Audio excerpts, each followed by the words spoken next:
Welcome back, everyone. This is vlog number 6 from the desk of Rob Robinson, and today we're going to be talking briefly about post-traumatic stress reactions, or traumatic reactions, if you will.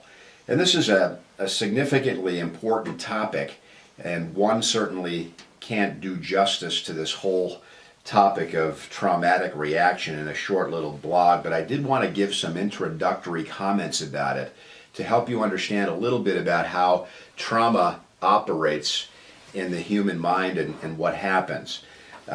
It's interesting that people experience all kinds of trauma in their life, and it's not just combat trauma as one would typically associate with PTSD, but trauma can come from many forms of abuse or treatment from other people. It can happen in families where people are mistreated. It can happen when people are bullied in school. It can happen when someone feels intimidated by another person in a way that kind of gets burned into their memory banks and causes this trauma to be stored in the mind in the form of memory. And it's interesting, but not everybody that experiences traumatic events develops post-traumatic stress disorder or a trauma reaction, but millions and millions of people have this affliction. And it is important to realize that if you feel that this is kind of something that pertains to your own life, it's best to try to seek out counseling or a therapist who may be able to help you with working through traumatic reaction. The good news is that it's treatable, and with the proper help, you can get relief if you have triggering that leads to a traumatic reaction. In any event, it's interesting because when we experience traumatic events, the brain actually is doing what it needs to do by making a copy of it, if you will, or a memory of it. And when we get triggered in a situation that mimics the traumatic event that we were previously exposed to, brain scan research shows that the rational brain, the prefrontal cortex of our brain, actually shuts down, and the survival center of our brain, the limbic part of our brain, the survival center that wants us to flee or fight, actually activates. So if you can imagine in a rudimentary way, the prefrontal cortex kind of shuts down and the limbic system lights up, and so we lose the ability to think rationally and to process the event, and we're now in a fight or flight situation where we want to run or shut down or in some ways act out.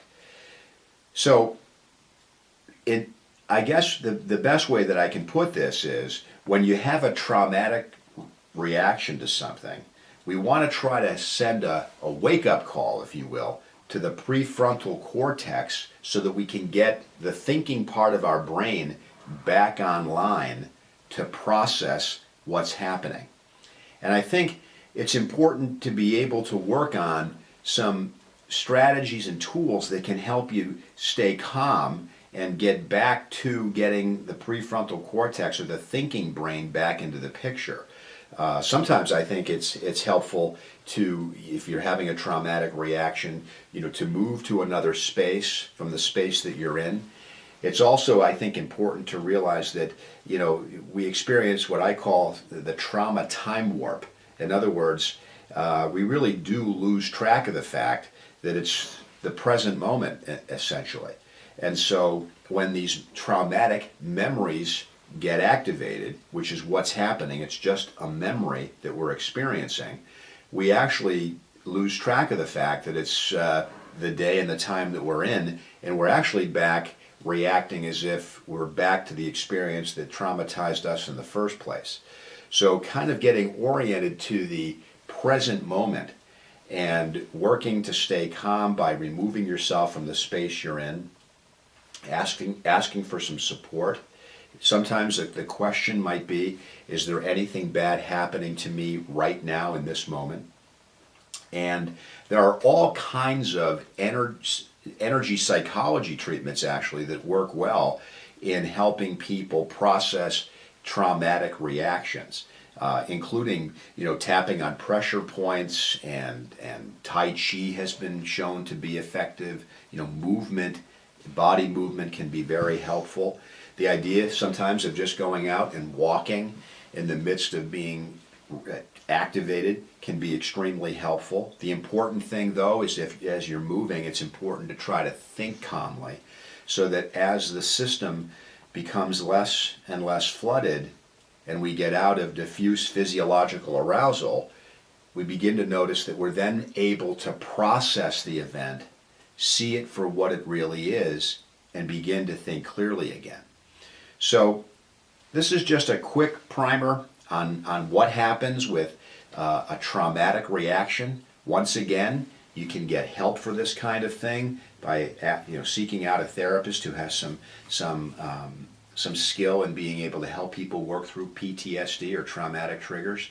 And if that's something that pertains to you, I would hope that you could reach out and ask for help, because like I said before, this is a treatable issue. So thank you very much for coming back to the vlogs from the desk of Dr. Rob Robinson. Thank you and have a great day.